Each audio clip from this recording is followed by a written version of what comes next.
যে বিষয়টাকে কেন্দ্র করে মানুষ বড় বড় গোল অ্যাচিভ করে, যেই কারণে সফল ব্যক্তি সফল হয় এবং যেই কারণে যে কোনো ব্যক্তি যে কোনো ফিল্ডে লাইফের সে তার বড় ধরনের যেই সফলতা, সেই সফলতার উচ্চ শিখরে পৌঁছে, সেই বিষয়টি আমাদের অনেকের কাছেই জানা নেই।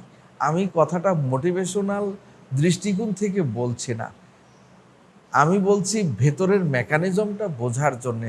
সেটি হলো যে আমরা জানি যে ভালো করে পড়াশোনা করলেই একজন মানুষ সফল হয়, পরিশ্রম করলেই মানুষ সফল হয়, অথবা সময়কে কাজে লাগালেই মানুষ সফল হয়।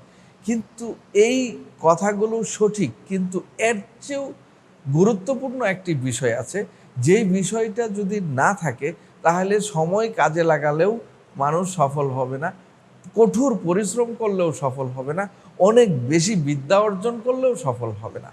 যারা যে কোনো জায়গায় তার যেই সফলতাটা উচ্চ শিখরে পৌঁছে যায়, তার পেছনের মেকানিজমটা হলো মাইন্ড সেট আপ।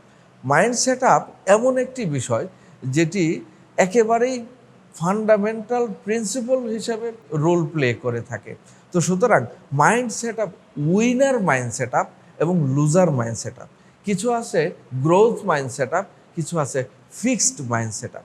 তো উইনার মাইন্ড সেট আপ কাকে বলে এবং এটা কিভাবে সেট করতে হয়, সেই বিষয়টা কিন্তু শেখার বিষয়।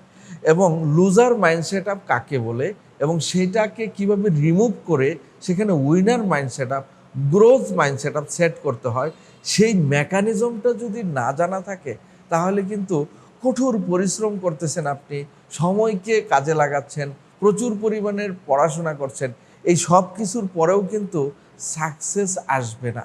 তো সুতরাং উইনার মাইন্ড সেট আপ, যেটা জীবনের জন্য সবচাইতে গুরুত্বপূর্ণ, যেই বিষয়টা শিক্ষা অর্জন করা, যেই বিষয় সম্পর্কে জানা এবং প্র্যাকটিক্যালি সেটা বাস্তবায়ন করা, সেই বিষয়টি যতক্ষণ পর্যন্ত আমরা না জানবো ততক্ষণ পর্যন্ত প্রচুর পড়াশোনা করেও কোনো লাভ নেই, প্রচুর মেহনত করেও কোনো লাভ নেই, এবং ইনাফ নলেজও যদি থাকে তাহলেও কোনো কাজে আসবে না। তো সুতরাং এইটা ওয়ার্কশপের মাধ্যমে আপনাকে আত্মস্থ করতে হবে উইনার মাইন্ড সেট আপটা কীভাবে সেট করতে হয়।